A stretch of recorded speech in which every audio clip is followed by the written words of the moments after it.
svet onemel a stratil slova, keď anjel strážny zvolal zhora, že nedovolí láske zahynúť, zoprel sa svojmu osudu, aby boskom zvíťazil nad rozchodom.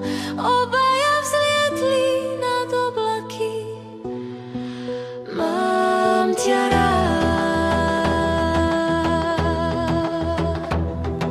Šuchot krídel jasa žiara nebeských sfér, splynutie dvoch srdc zachránilo ich svet.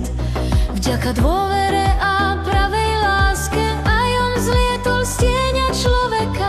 Krídla mu rástli z ticha skutkov, nie z túžby po večnosti. Jeho srdce si našlo domov v srdiečku lásky krásnej mladej anielky, čistej ako ranné svetlo. Odvážnej ako prvý sen, keď ju poboskal na pery. Čas sa nadýchol a zastal, v tom bosku sa spojili svety a on získal nesmrteľnosť duše i tela.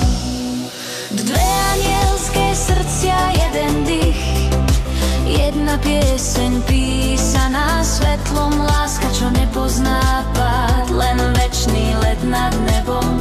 Ruka v ruke kráčajú oblakmi, ich hlasy splývajú v harmónii.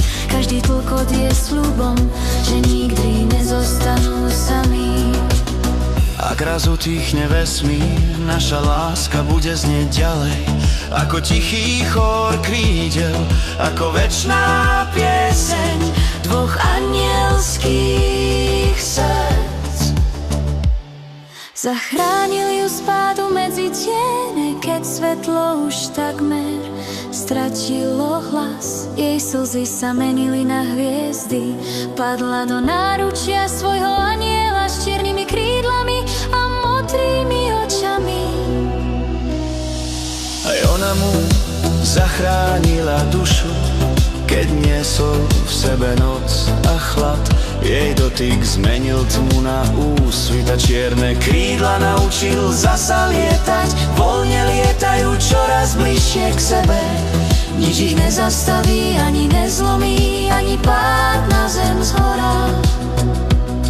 Zachránil ju z pádu medzi tiene, keď svetlo už takmer stratilo hlas. Jej slzy sa menili na hviezdy, padla do náručia svojho anjela s čiernymi krídlami a modrými očami. Aj ona mu zachránila dušu, keď niesol v sebe noc a chlad. Jej dotyk zmenil tmu na úsvit a čierne krídla naučil zasa lietať. Spolu stoja medzi nebom a zemou, krásna anielka, aniel temných pier. Dve zachránené srdcia v jednom rytme, svetlo a noc, tma a deň.